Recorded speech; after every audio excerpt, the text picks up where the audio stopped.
नमस्कार साथियों, मैं डॉक्टर लोकेश भाटिया स्वागत करता हूं आपका लोक टॉक्स चैनल पर। साथियों, आज की वीडियो में मैं चर्चा करने वाला हूं आपसे कौन कौन सी वो प्रॉब्लम्स हैं, मस्कुलोस्केलेटल प्रॉब्लम्स हैं जो डायबिटिक पेशेंट्स में ज्यादा कॉमन है, या डायबिटिक पेशेंट्स को किन किन प्रॉब्लम्स के कारण ऑर्थोपेडिक सर्जन को कंसल्ट करना पड़ता है। आज इन तकलीफों के ऊपर चर्चा करेंगे। नमस्कार, मैं डॉक्टर लोकेश भाटिया। सब्सक्राइब करें लोक टॉक्स चैनल को प्रोफेशनल मेडिकल गाइडेंस के लिए, स्पिरिचुअलिटी एंड मेडिटेशन के लिए एंड लाइफ कोचिंग सेशंस के लिए। यह है मेरा व्हाट्सएप नंबर, आप कभी भी संपर्क कर सकते हैं। धन्यवाद। साथियों, अक्सर डायबिटिक पेशेंट्स को जब ऑर्थोपेडिक सर्जन इलाज करता है तो इवन इंश्योरेंस कंपनी तक ऑब्जेक्शंस उठा रही होती है, क्योंकि जो इंश्योरेंस कंपनी में बैठ करके जो लोग मॉनिटर कर रहे होते हैं, जो सैंक्शंस देते हैं, वो भी इस बात के प्रति अवेयर नहीं होते हैं कि क्या क्या प्रॉब्लम्स के लिए एक डायबिटिक पेशेंट को ऑर्थोपेडिक सर्जन को कंसल्ट करना होता है। तो साथियों, आज उन तकलीफों के ऊपर चर्चा करेंगे। जैसा कि हम जानते हैं, diabetes is something very common a problem nowadays. Worldwide there are more than 30 million people who are getting affected with diabetes. 30 million से ज्यादा लोग आज की तारीख में डायबिटीज से अफेक्टेड हैं। तो डायबिटीज मेलाइटस क्या है? It is a group of disorder of hyperglycaemia. Blood sugar का एलिवेटेड लेवल जो है जब कॉन्स्टेंटली बना रहता है या फ्लक्चुएट होता है, कभी एकदम से नीचे चला जाएगा, कभी एकदम से ऊपर चला जाएगा। ये जो फ्लक्चुएशंस है ये भी ठीक नहीं होते हैं। इस परिस्थिति को हम कहते हैं डायबिटीज। काफी लोगों ने साइंस स्ट्रीम 12th तक भी जिन्होंने पढ़ा हुआ है वो सभी ये बात तो जानते हैं कि आइलेट सेल्स ऑफ पेनक्रियाज में जो इंसुलिन सिक्रीशन होता है उसकी या तो डेफिशिएंसी होती है या बिल्कुल नहीं पाया जाता है, जो कि इंसुलिन डिपेंडेंट डायबिटीज में होता है, और या फिर जो शरीर का वजन इतना ज़्यादा हो, साइज इतना ज़्यादा हो, वॉल्यूम इतना ज़्यादा हो, उसके कारण जो इंसुलिन सीक्रेट हो रहा है वो कम पड़ने लगता है। उस परिस्थिति को हम कहते हैं नॉन इंसुलिन डिपेंडेंट डायबिटीज, जो कि ज्यादा कॉमन होता है। ऑलमोस्ट 90% से भी ज्यादा केसेस जो हैं वो NIDDM, non insulin dependent diabetes के होते हैं। हालांकि ये क्लासिफिकेशन NIDDM IDDM वाला काफी पुराना हो चुका है। आजकल इस क्लासिफिकेशन को बहुत ज्यादा तवज्जो नहीं दी जाती है। टाइप 1 डायबिटीज जिसको IDDM कहते हैं, जो कि इंसुलिन डिपेंडेंट डायबिटीज मेलाइटस, जो कि यंग एज में भी जो है पाई जाती है। यंग एज में होने वाली IDDM होती है, इंसुलिन डिपेंडेंट डायबिटीज मेलाइटस होती है, जो कि 40 इयर्स के बाद मैनिफेस्ट करती है। 40 इयर्स के बाद आप डॉक्टर को कंसल्ट करने गए किसी भी छोटी मोटी प्रॉब्लम के कारण, और जब आपका HbA1c कराया गया तो वो 7 या उससे अधिक वैल्यू का पाया गया। ऐसी परिस्थिति को हम कहते हैं diabetes mellitus, which is non insulin dependent diabetes, which can be manage by oral hypoglycaemic agents. और इसके कॉम्प्लिकेशंस बड़े इंपॉर्टेंट हैं साथियों। कॉम्प्लिकेशन जो है डायबिटीज के ही कई बार इतने एडवांस हो चुके होते हैं by the time patient gets detected to be diabetic, because of the complications. Per se, hyperglycemia will not give any symptoms, but if it persists for long time, शरीर में अगर बहुत लंबे समय तक ये प्रॉब्लम अगर चलती रहे तो ये प्रॉब्लम अक्सर आती है। क्या क्या प्रॉब्लम्स हो सकती हैं, क्या क्या कॉम्प्लिकेशंस हो सकती हैं? डायबिटिक रेटिनोपैथी हो जाती है, आंख में रेटिनल डिटैचमेंट्स हो सकते हैं। डायबिटिक नेफ्रोपैथी हो जाती है। बहुत से लोगों ने अपने परिवारजनों को डायबिटिक नेफ्रोपैथी के कारण, जो किडनी में जो डिसीज हो जाती है डायबिटीज के कारण, उसके कारण कई लोगों ने अपने परिवारजनों को खोया है। तीसरे नंबर पर आता है डायबिटिक फुट सिंड्रोम। पैर में कोई तकलीफ थी, उसके कारण आपने जब कंसल्ट किया, आपकी डायबिटीज डिटेक्ट हुई, तो इस तरह की चीजें जो है अक्सर आती हैं। और लगभग 20% लोगों को जो है डायबिटिक फुट सिंड्रोम होने के कॉम्प्लिकेशंस होने के चांसेस रहते हैं। The most devastating problem regarding foot in diabetics is the development of foot ulceration. छाले पड़ जाते हैं पैर में और वो नॉन हीलिंग अल्सर्स बन जाते हैं। तो that is in the foot is because of the poor quality of skin and may develop in association with number of medical disorders like rheumatoid and other similar autoimmune disorders too. Musculoskeletal disorders की बात करते हैं। Musculoskeletal disorders of diabetes are being discussed as a separate entity just to emphasize the importance in diabetics. They are not rare and are major causes of morbidity. But for some unknown reasons, these problems have been under discussed in literature. Musculoskeletal pain is a universal experience.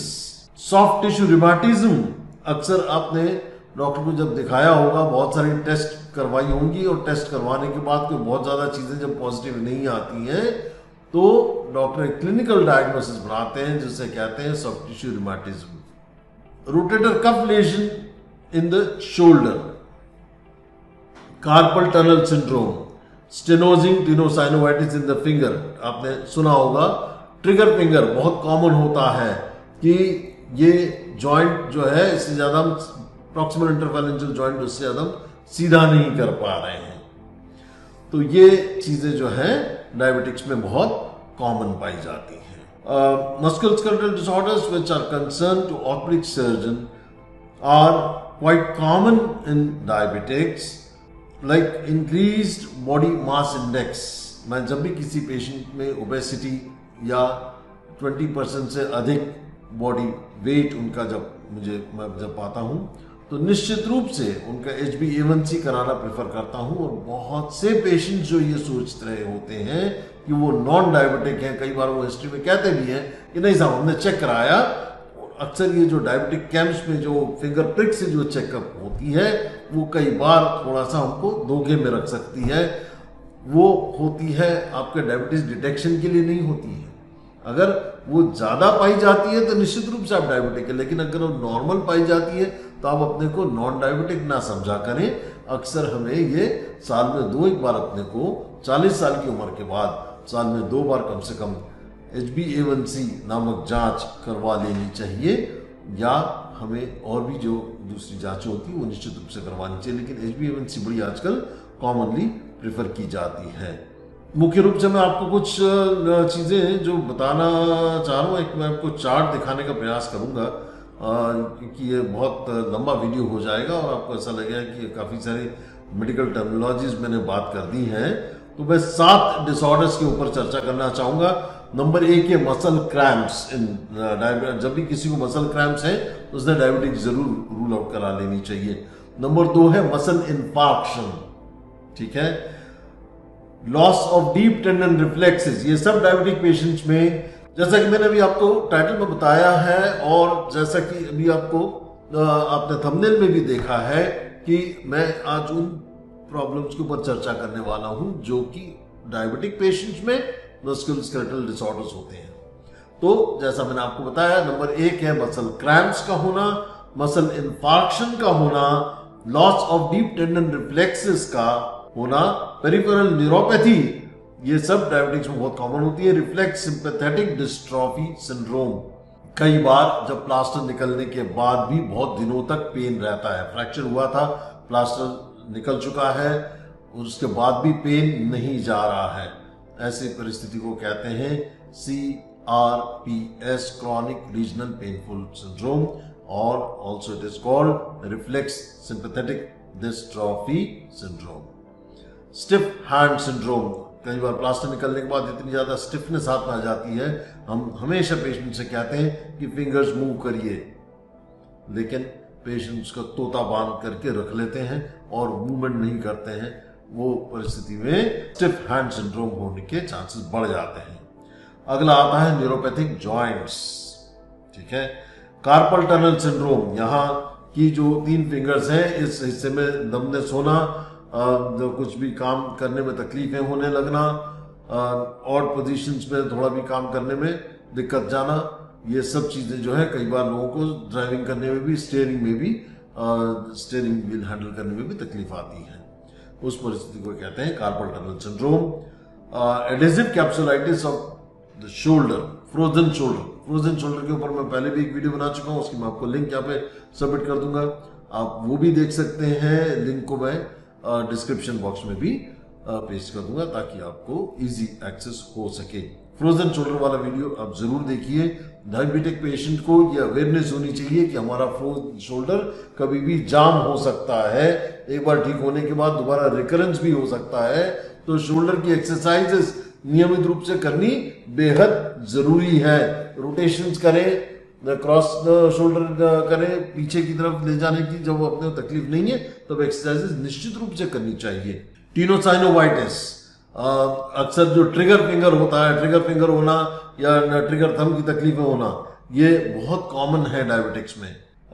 Diffuse idiopathic skeletal हाइपरओस्टोसिस, ये केवल नाम जान लीजिए, बहुत ज्यादा इसके बारे में आप कोई पेशेंट एजुकेशन की आवश्यकता मुझे नहीं लगती है। हाँ, डिप्यूटेंस कॉन्ट्रैक्शन मतलब ये हाथ में जब थिक कॉर्ड्स बन जाती हैं और हैंड स्टिफ हो जाया करता है, थोड़ा सा रेयर डिसऑर्डर होता है, but yes it is another commoner entity in diabetics. तो ये सारी प्रॉब्लम्स जो है हमें बतौर डायबिटिक पेशेंट हमें अवेयरनेस होनी चाहिए, ये सब तकलीफें हमें हो सकती हैं। मसल क्रैम्प्स के बारे में, मसल क्रैम्प बड़ी कॉमन चीज है। Muscle cramp is a very relatively a common manifestation in diabetic mellitus. It can be the result of electrolyte imbalance, it can be result of hypoglycaemia, मतलब blood sugar level suddenly कम हो जाना, जैसे मैंने अभी आपको बताया कि फ्लक्चुएशंस भी जब होते हैं, वाइडर फ्लक्चुएशन जब होते हैं, वो भी एक डायबिटीज का मैनिफेस्टेशन है। Peripheral vascular diseases, diabetes basically it is not to be thought of only, हम ये ना समझें कि ये केवल ब्लड शुगर का ऊपर या नीचे होना है। Diabetes is basically disease of vascular system, blood vessels को माइक्रो एंजियोपैथी हो जाया करती है, इसीलिए जहां जहां पे माइक्रो वेसल्स होती हैं वहां पे तकलीफें होती हैं, जैसे कि रेटिना में, किडनी में, फुट में, ये सारी जहां जहां पे माइक्रो वेसल्स हैं वहां पे तकलीफें होने लगती हैं as a complication of diabetes. तो ये अपने को जानकारी में होना चाहिए। Peripheral vascular diseases with arterial insufficiency and और पेरिफेरल न्यूरोपैथीज, तो ये जो है बहुत कॉमन चीज है डायबिटिक्स में। The cramps tends to be more common in the lower extremities and may be seen more commonly at night time. Symptoms include cramps in the muscular areas, fasciculations secondary to lower motor neuron lesions. These cramps may be confused with hypocalcemic cramps and restless legs syndrome. दूसरा muscle infection के बारे में बात कर लेते हैं। Diabetic muscle infection is a rare but potentially disabling condition.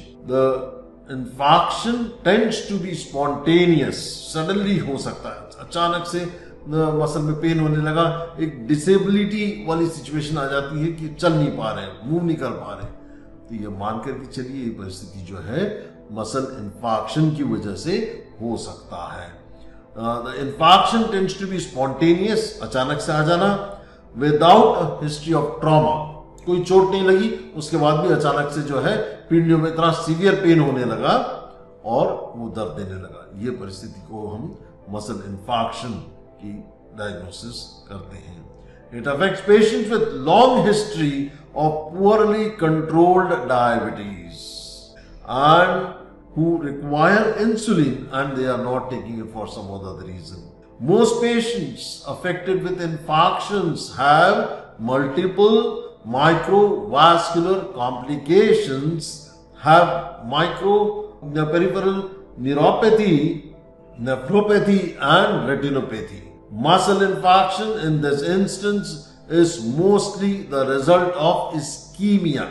It can, however, be seen during episodes of diabetic ketoacidosis, especially while the patient is being treated in the intensive care units.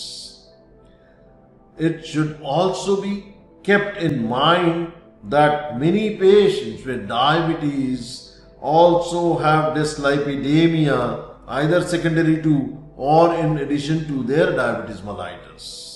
ये परिस्थितियों को अपने को समझना बहुत जरूरी है। Diabetes patients में डिस्लाइपिडीमिया होना बहुत ज्यादा चांसेस हैं और डिस्लाइपिडीमिया को इलाज करने के लिए जो स्टेटिन्स का इस्तेमाल करते हैं उनसे भी डायबिटीज होना बहुत संभव है। तो ये it goes hand in hand, it gets into the patient gets into vicious cycle. Once the patient is detected to be diabetic, he should also be check for dyslipidaemia और लिपिड मेटाबॉलिज्म, लिपिड्स के भी checkup होनी चाहिए। जैसे कि आप सभी जानते हैं, जनरल चेकअप कराने जब भी जाते हैं, बहुत से लोग, जैसा कि मैं कतर में प्रैक्टिस करता हूँ, बहुत से लोग जब भी हिंदुस्तान जाते हैं निश्चित रूप से एक बार डॉक्टर को दिखा करके सारी चेकअप करा लेते हैं। मैं स्वयं भी ये करता हूँ। जब भी इंडिया जाता हूँ पूरी जमाने की जांचें 3,500-4,000 की लैब की टेस्ट सारी करा करके कंफर्म करा लेता हूँ कि अभी मेरा हेल्थ स्टेटस क्या चल रहा है, जिसमें से लिपिड मेटाबॉलिज्म, रीनल के लिए सारी चेकअप्स, आई चेकअप्स, ये सारी चीजें हमको साल में 2 बार जरूर करानी चाहिए, है ना। मसल इंफार्क्शन की थोड़ी सी क्लिनिकल प्रेजेंटेशन समझ लीजिए। बहुत ज्यादा कॉमन नहीं होता है, लेकिन डायबिटिक अगर आप हैं और अचानक से कोई पर्टिकुलर थाई में या लेग में, काफ में अचानक से बहुत सारी जकड़न सी हो गई है, सीवियर पेन हो रहा है, दबाने पे दर्द और ज्यादा बढ़ जा रहा है, बहुत चांसेस है कि ये डायबिटिक पेशेंट की जो मसल इंफार्क्शन कॉम्प्लिकेशन होती है ये आपको हो रहा है। निश्चित रूप से आपने अपने फिजिशियन को संपर्क करना चाहिए या ऑर्थोपेडिक सर्जन संपर्क करना चाहिए, लेकिन पहले फिजिशियन संपर्क करना चाहिए। Unless the blood sugar levels are under control, you may need insulin also. ये सब चीजों की आपको जानकारी होनी चाहिए। The most affected region is thigh और calf, है ना। क्रिएटिनिन फॉस्फोकाइनेज लेवल CPK करके एक जांच होती है, वो नॉर्मल भी हो सकती है, लेकिन अगर जब मसल इन्फेक्शन होता है तो लेवल्स उसके काफी एलिवेटेड आते हैं। CPK-MM, ठीक है, helps to confirm the diagnosis. CPK-MM जब हम कराते हैं, एक CPK होता है एक कार्डियक एंजाइम के रूप में, एक CPK होता है मसल एंजाइम के लिए। तो जब ये वाला फ्रैक्शन उसका जब बढ़ा हुआ आता है तब हम मसल इंफार्क्शन की डायग्नोसिस बनाते हैं। दूसरे लेबोरेटरी इन्वेस्टिगेशंस भी बहुत सीखे जा सकते हैं। पर तो ये था साथियों आज की वीडियो में आपसे चर्चा मैं निश्चित रूप से इसलिए करना उचित मुझे लगा कि बहुत से लोगों को इस बारे में जानकारियां नहीं होती हैं और फिजिशियंस को भी और इवन पेशेंट्स को भी जानकारियां रहे, तो कि ये और खास करके जो इंश्योरेंस के जो अप्रूविंग अथॉरिटीज रहती हैं। मैं अपने कुछ 25 साल के ऑर्थोपेडिक प्रैक्टिस करियर में अभी तक 3 देशों में प्रैक्टिस कर चुका हूँ। हिंदुस्तान में रहा हूँ 9 साल, 10 साल के करीब हिंदुस्तान में मैंने प्रैक्टिस करी है, 9 साल सऊदी अरेबिया में प्रैक्टिस करी है और पिछले 8 साल से मैं कतर में प्रैक्टिस कर रहा हूँ। तो मैंने अक्सर ये देखा है कि इंश्योरेंस वाली जो अथॉरिटीज़ रहती हैं वो बड़ा तकलीफ देती हैं कि सब ये तो डायबिटिक प्रॉब्लम ऑर्थोपेडिक सर्जन क्यों डील कर रहा है। ऐसा नहीं है। It is a problem which has to be dealt as a multidisciplinary approach. Orthopedic surgeon also has many reasons and diagnoses to be managed by him, and they know very well how to handle it. All right, thank you very much. Bye-bye. Take care of yourself.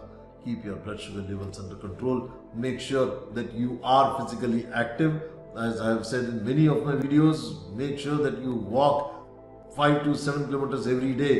आप रोज 5 से 7 kilometre daily walk जरूर करें। Spine के लिए रोज कम से कम 4 से 5 बार सूर्य नमस्कार जरूर करें। ये एक्सरसाइज नियमित रूप से करने का प्रयत्न करिए साथियों।